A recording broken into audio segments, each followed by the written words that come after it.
औज़ु बिल्लाहि मिनश्शैतानिर्रजीम बिस्मिल्लाहिर्रहमानिर्रहीम। उर्दू पॉइंट 313 के साथ हम आपकी खिदमत में एक और नई वीडियो लेकर हाज़िर हुए हैं। आज की वीडियो में हम आपको उर्दू अदब से मुतल्लिक़ अदबी इस्तिलाहात से मुतल्लिक़ बताएंगे कि इल्म बयान और इल्म बयान से क्या मुराद है, इल्म बयान की क्या तारीफ़ है और इसकी शाखें जो हैं वो कौन सी हैं, इसके सतून कौन से हैं इल्म बयान के, और उनमें से हम सिर्फ़ एक तशबीह के बारे में आपको बताएंगे। सबसे पहले इल्म बयान से क्या मुराद है, और दूसरा सवाल बनता है कि इल्म बयान की कौन कौन सी शाखें हैं, उर्दू अदब के माहिरीन तशबीह की क्या तारीफ़ करते हैं। इल्म बयान के सबसे पहले इसके बारे में बात करते हैं। इल्म बयान क्या है कि एक ही बात को नौ बनो अंदाज से बयान करने के अमल को इस्तिलाह में इल्म बयान कहा जाता है। एक ही बात को नए नए अंदाज से बयान करना इस्तिलाह में, उर्दू अदब की इस्तिलाह में इसे इल्म बयान कहते हैं। मज़ीद हम इसके बारे में बात करते हैं कि इल्म बयान अल्फाज व मानी की मतनू जहतों का इंतहाई खूबसूरती से अहाता कर लेता है। नस्र हो या शायरी, ये दोनों में जमालियाती खूबियों को जन्म देता है। इल्म बयान तख्लीक कार को कलाम में मौजू अल्फाज के इस्तेमाल और इजहार मतलब के मुख्तलिफ़ असालीब समझाता है और इसके अंदाज़े बयान को मुअस्सर और दिलनशी बनाता है। इसके बारे में बात करते हैं। मीर अनीस कहते हैं, मीर बब्बर अली अनीस कहते हैं कि गुलदस्ताए मानी को नए ढंग से बांधूं, गुलदस्ताए मानी को नए ढंग से बांधूं, एक फूल का मजमू हो तो 100 रंग से बांधूं। उसके बाद सैफुद्दीन सैफ कहते हैं इसके बारे में, वो भी इल्म बयान इसमें मौजूद है। सैफ अंदाज़े बयां रंग बदल देता है, वरना दुनिया में कोई बात नई बात नहीं। अंदाज़े बयां की यही करिश्मा साजी असल में इल्म बयान है। सैयद आबिद अली आबिद कहते हैं इसके बारे में कि इल्म बयान वो इल्म है जो मजाज यानी तशबीह, इस्तिआरा, मजाज मुरसल और कुनाया, ये असल में इल्म बयान की ही शाखें हैं, से इस तरह बहस करता है कि उस पर अबूर हासिल कर लेने के बाद तख्लीक कार, इंशा परदाज या ख़तीब अपने माफ़िज़ ज़मीर के कामिल अबलाग में कामयाब हो सके। अल बयान सफ़ा नंबर 71। इल्म बयान को अहले बयान, अहले ज़ुबान बिलामूम 4 दर्जों में मुनक़सिम करते हैं। वो 4 दर्जे कौन से हैं? तशबीह, इस्तिआरा, मजाज मुरसल और कुनाया।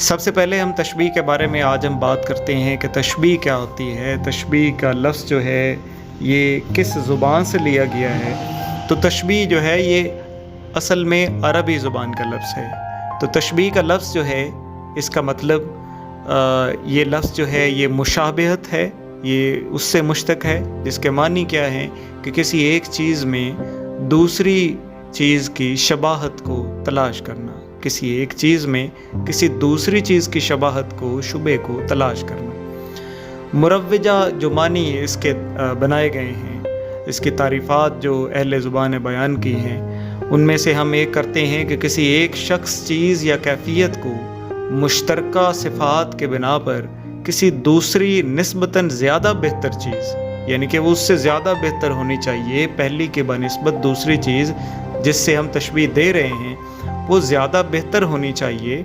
तो यहाँ पर भी वो यही कहते हैं कि किसी दूसरी निस्बतन ज़्यादा बेहतर चीज़ के मानिद ये मुमासिल करार देना, जिसका मकसद क्या है कि जिसका मकसद पहली चीज़, कैफियत या शख्स की कदर व कीमत में मज़ीद इजाफ़ा करना, उसकी वक़्त या रग़बत पैदा होना, जिससे क्या हो कि उसमें रग़बत पैदा हो और उसकी वक़्त में इजाफ़ा हो। तो इसमें सबसे पहली जो मिसाल है ये मीर तक़ी मीर की जो शायरी है, उनका जो कलाम है, उसमें से एक शेर हमने लिया है।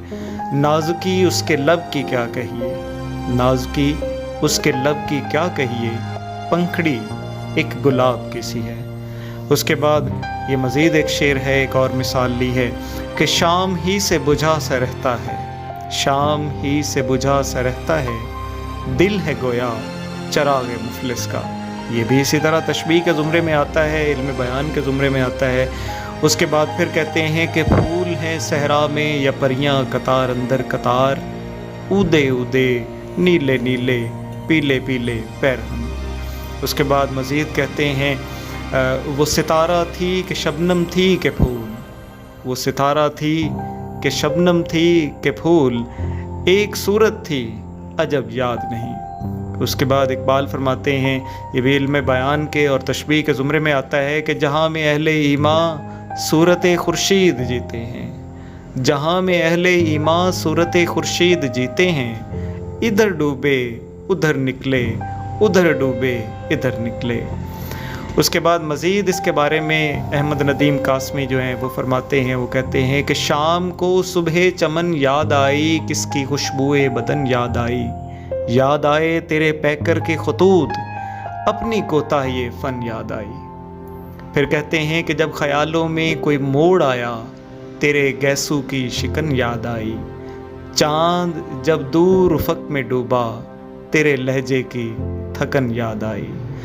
उसके बाद ये जो दरज बाला, ये जो हमने अशार पढ़े हैं, दरज बाला अशार में भी तशबीह के मुख्तलिफ़ रंग नज़र आते हैं, इसमें कोई शक नहीं है। ये भी इल्म बयान का एक हिस्सा है और इल्म बयान में से आगे जब हम उसको तकसीम करते हैं तो उसमें से ये तशबीह के ज़ुमरे में ये अशार आते हैं। तो उर्दू अदब के माहिरीन जो हैं उन्होंने इस बात पर इख्तलाफ पाया जाता है कि उर्दू अदब में जो इल्म बयान की किस्म है तशबीह है, कुछ माहिरीन कहते हैं कि इसके 4 इक़साम हैं और कुछ माहिरीन कहते हैं कि इसके 5 इक़साम हैं। इस बात में इख्तलाफ मौजूद है, लेकिन हम इसके 5 इक़साम जो हैं उसके बारे में बात करते हैं। पहली जो इसकी किस्म है मुशब्बा, मुशब्बा बेही, वजह शुबा, हरूफ तशबीह और गरज़ तशबीह।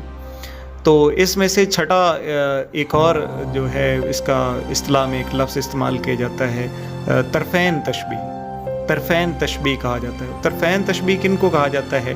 तरफ़ैन तशबीह मुशब्बा और मुशब्बा बिही को कहा जाता है। आगे हम बात करते हैं मुशब्बा के बारे में बात करते हैं कि वो शख्स या चीज़ जिसको तशबीह दी जाए वो मुशब्बा कहलाता है।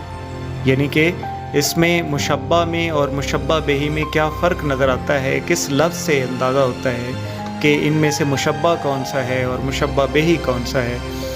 तो इसमें मुशब्बा की तारीफ़ में जो लफ्ज़ आता है वो शख्स या चीज़ जिसको तशबीह दी जाए उसे हम मुशब्बा कहते हैं, और वो शख्स या चीज़ जिससे तशबीह दी जाए उसे हम मुशब्बा बिही कहते हैं। मुशब्बा और मुशब्बा बिही, इसमें जो 7 लफ्ज़ फ़ारसी का जो लिखा हुआ है, बेही, बेही कहते हैं के साथ, बेही कहते हैं के साथ या से। तो मुशब्बा में क्या है कि वो शख्स या चीज़ जिसको तशबीह दी जाए मुशब्बा कहलाता है। जैसे हमने ऊपर वाली जो मिसालें पढ़ी हैं अशार की, उसमें उन्होंने कहा था कि लब का ज़िक्र आया था, दिल का ज़िक्र आया था, फूल का ज़िक्र आया था, वो का ज़िक्र आया था और इसके साथ साथ अहले ईमान का ज़िक्र आया था वगैरह वगैरह। तो ये जो मिसालें हैं ये मुशब्बा के ज़ुमरे में आती हैं। उसके बाद जो मुशब्बा बिही है, ये क्या होता है कि वो शख्स या चीज़ जिससे तशबीह दी जाए वो मुशब्बा बिही कहलाता है।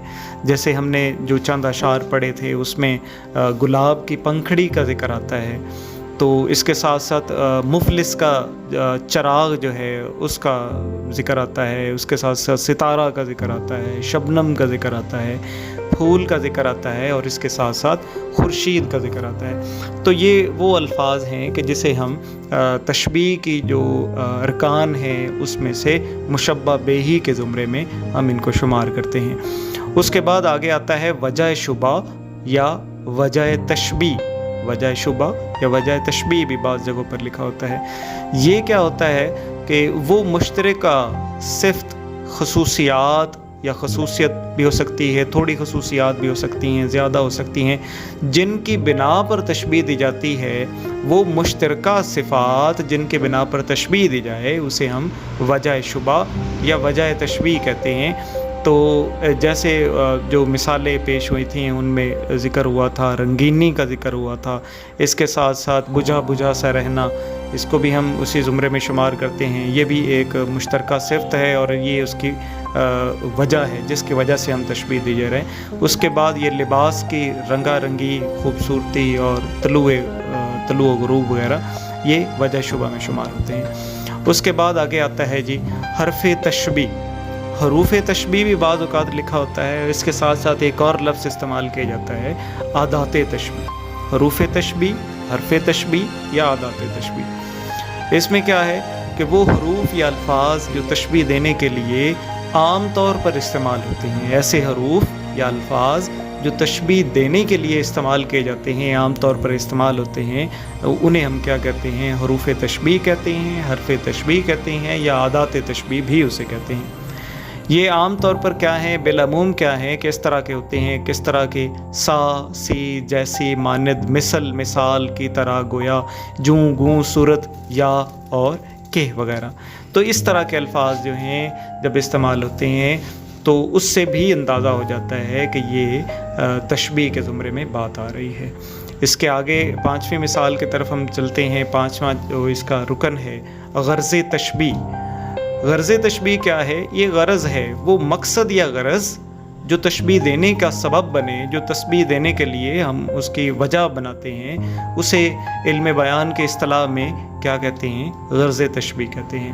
جیسا کہ اوپر والی مثالوں میں کیا تھا کہ محبوب کے لبوں کی دلکشی اور بڑھانا، دل کی ویرانی یا بے کسی کی مناسب نقشہ کشی کرنا، یا صحرا کے پھولوں کی رنگینی کو بیان کرنا، اس کی دلکشی کو بیان کرنا اور ترتیب کی بہتر تصویر کشی ہے. یا اس کے ساتھ ساتھ اپنے محبوب کی خوبصورتی اور رعنائی کا دلکش بیان ہے، اور اہل ایمان کی زندگیوں کے متحرک ہونے کا، اس کے تحرک کا، اور اس کے ساتھ ساتھ نشیب و فراز کو بڑے ہی اچھے انداز میں، بڑے ہی پر اثر انداز میں بیان کیا ہے جو اشعار میں شعراء نے. تو اس کو ہم کہتے ہیں کہ یہ مقصد ہے، یہ غرض تھی جس کے لیے ہم نے اس کی تشبیہ دی. اس کی مزید جو مثالیں ہیں تشبیہ علم بیان کی، یہ جو قسم ہے تشبیہ ہے، اس کی مزید مثالوں میں کی طرف ہم چلتے ہیں. یہ لکھا ہے کہ یوں برچیاں تھی چار طرف اس جناب کے. میر ببر علی انیس کا یہ مرثیہ ہے، اس کا یہ شعر ہے. یوں برچیاں تھی چار طرف اس جناب کے، جیسے کرن نکلتی تھی گرد آفتاب کے. تو یہ بھی تشبیہ کے زمرے میں آتا ہے. اس کے بعد کہتے ہیں کہ ہر سنگریزہ نور سے در خوشاب تھا، لہریں جو تھیں کرن تو بھنور آفتاب تھا. اس کے بعد کہتے ہیں کسی نے مول نہ پوچھا دل شکستہ کا، کسی نے مول نہ پوچھا دل شکستہ کا، کوئی خرید کے ٹوٹا پیالہ کیا کرتا. اس کے بعد وہ کہتے ہیں کہ وہ بجلی کا کڑکا تھا یا صورت ہادی. الطاف سنہالی فرماتے ہیں کہ وہ بجلی کا کڑکا تھا یا صورت ہادی، عرب کی زمین جس نے ساری ہلا دی. اس کے بعد کہتے ہیں گرمی کا روز جنگ کی کیوں کروں بیاں، ڈر ہے کہ مثل شمع نہ جلنے لگے زباں. اس کے بعد یہ آخری شعر ہے اس غیرت ناہید کی ہر تان ہے دیپک، اس غیرت ناہید کی ہر تان ہے دیپک، شعلہ سا لپک جائے ہے آواز تو دیکھو. یہ علم بیان کے بارے میں تھا. تو تمام دوستوں کا شکریہ جنہوں نے ہمارے چینل کو وزٹ کیا، ہماری ویڈیو کو مکمل واچ کیا. بہت شکریہ. اللہ حافظ.